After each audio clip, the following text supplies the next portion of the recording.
દાદા ભગવાનને તો હું કંઈ જાણતો નહીં હતો. ઓરિજિનલી નો નોલેજ વોટ્સો એવર. 2008માં તમે હુસ્ટન આવ્યા હતા અને મારી વિડીયો પ્રોડક્શન કંપની હતી.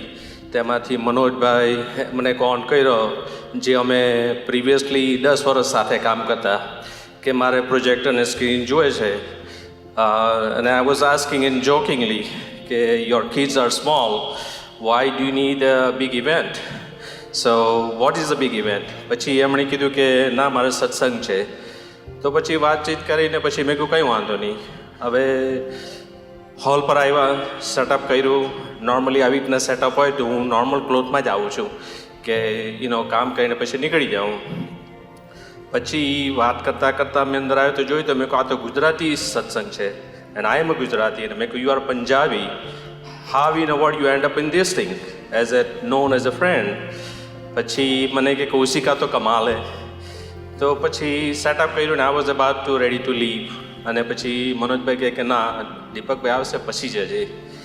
તો આઈ સેડ નોર્મલી હું સત્સંગમાં આવી રીતના શોર્ટમાં ને એમાં નહીં આવું, કારણ કે I respect my religion to be fully clothed. અને પછી કે ના ના, કંઈ વાંધો નહીં, એને કોઈને કંઈ એ નહીં થાય.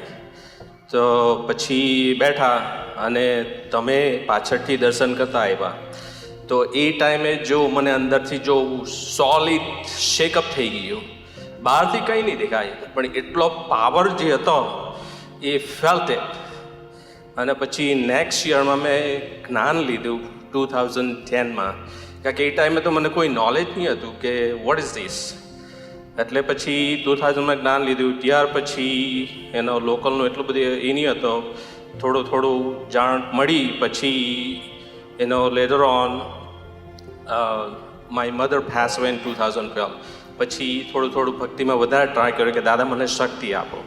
હવે એ ઘરે બેઠા બધા ટ્રીમંત્ર કરતા હતા, ત્યારે મને એવો પ્રેમ મળ્યો અંદરથી, જે 20-25 મિનિટ કોન્સ્ટન્ટલી ટ્રીમંત્ર ચાલતા હતા. અને after half way I have no idea that I am really there. અને એવો પ્રેમ મળ્યો કે એવો પ્રેમ જગતમાં મળવો મુશ્કેલ. It's a unique. અને I was looking to go after that, કે I want more and more and more.